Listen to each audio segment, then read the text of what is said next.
ഭാര്യയെ കെട്ടിത്തൂക്കി കൊലപ്പെടുത്തുന്ന ദൃശ്യം ഭാര്യയുടെ മാതാപിതാക്കളെ കാണിച്ച് കൊടുംക്രൂരനായ ഭർത്താവ്. കർണാടകയിലാണ് പൈശാചികത അരങ്ങേറിയത്. ബാഗൽകോട്ട് സ്വദേശിയായ 23-കാരി ഭാഗ്യശ്രീ ജഗലൂരിനെയാണ് ഭർത്താവ് പ്രവീൺ പൈശാചികമായി കൊലപ്പെടുത്തിയത്.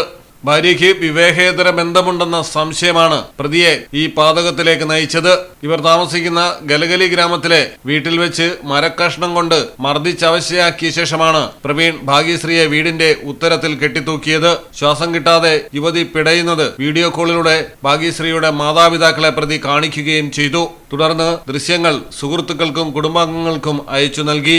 പ്രവീണിന്റെ സംശയ ജീവിതത്തെ തുടർന്ന് സ്വന്തം വീട്ടിലേക്ക് മാറിയ ഭാഗ്യശ്രീയെ സമാധാനമായി ജീവിക്കാമെന്ന് വിശ്വസിപ്പിച്ചാണ് പ്രതി തിരികെ വീട്ടിൽ കൊണ്ടുവന്നതും ഈ വിധം കൊലപ്പെടുത്തി ഇല്ലാതാക്കിയതും. മണിക്കൂറുകൾക്കുള്ളിൽ പ്രതിയെ പോലീസ് പിടികൂടി.